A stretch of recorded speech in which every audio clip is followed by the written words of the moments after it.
不仅仅是一场比剑，更是一个充满机遇。天湄公河畔高朋满座，酒香四溢。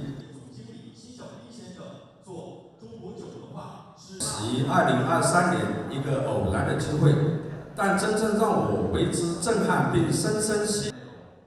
今天大家做到这个来跟大家分享一下中国白酒的讲中国话的，举手我看一下。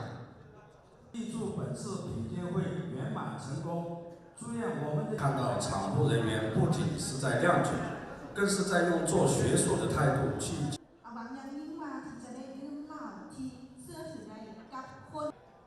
今天晚上大家喝的这个酒是跟茅台完全不。这家公司的注册资本2.5亿块，这个老爷子是中国酱做中国白酒的推广，基于接到手机里边，放到鼻子上去闻，有没有白酒的香味？搓完之后就立马您的烈酒都列了出来，在这个里边做。但是这3种酒我们对比一下它的香味，这里有它们的香味。除了中国酱酒，其他的2种酒都是橡木。国全球高度的一个大佬，今年也好，这就是第3个为什么我上的第1种喝法。端起酒和它的工艺。中国酱酒的工艺非常复杂，要用1年，因为不站到凳子上太矮了。我如果说像每一桌在座的每一桌可以选是透明的，能看到吧？前排的都能看到。有传统的工艺和它的窖藏，所以这一个魔术，好酒的魔术，1:1的比例往里面加矿泉水。拿个手机过来帮我照一下，对。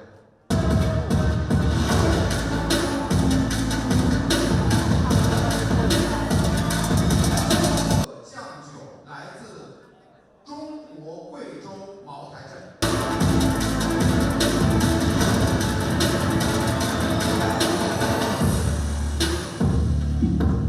这个作坊，那到目前为止，我们一共有4个酒，把季克良老爷子请出来，让他给大家做。喝酒之前也是要闻它的丰富的味道，没有1滴外来的添加物。来干！熟悉吗？这是不是过去大家喝咽下去的时候过喉咙1:1的比例往里面加矿泉水？质的问题，这些东西都会影响到环境里头的卫生。因为不站到凳子上太矮了。我如果说像，好，谢谢。这个时候就能闻到这个酒里面的粮食的香味，烤面包的香味。可以给我点回应，给点掌声好吗？好的，有请我们的胡林先生、辛小兵先生以及秦少兵先生一起。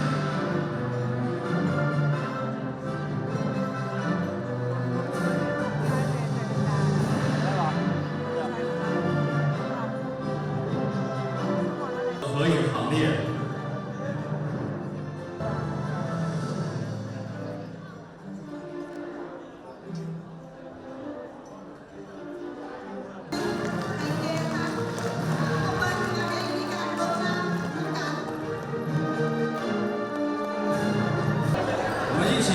干杯！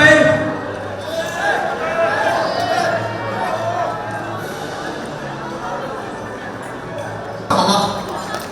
有请来自老挝著名的活动，能够更多的来促进老挝和中国内地更多生意方面的一些碰撞和交流，因为酒是用来交朋友的，一瓶酒可以引发精彩的人生。所以通过这一次我带着我们的产品过来，希望在这次活动的交流中能够结识更多的朋友，也让更多的国际朋友来认识中国的酱香型白酒。老挝和中国是紧密的邻国，而且中国的酱酒和老挝有一个相同的地方，中国的酱酒产自赤水河一条河的两岸，而老挝有一条河叫湄公河，所以从这个角度来说，中国酱酒和老挝又可以用一衣带水来形容。那这一次呢，我们带来的产品全部都是按照最严格的国际标准来去做生产，都通过了 ISO 国际认证。这次产品的品质可以完全放心。另外一个，我们这次也组织了非常丰富的体验的活动，在这里可以体验到中国白酒的层次感，感受它的酸味、甜味、苦味、辣味、涩味。另外一个也可以感受到很多中国白酒的玩法。过去喝酒可能更多的时候就端起酒杯一饮而尽，但是这一次我会用一种全新的方式，让老挝的酒友来感受到中国的酒文化之美，感受到中国的酒文化之健康。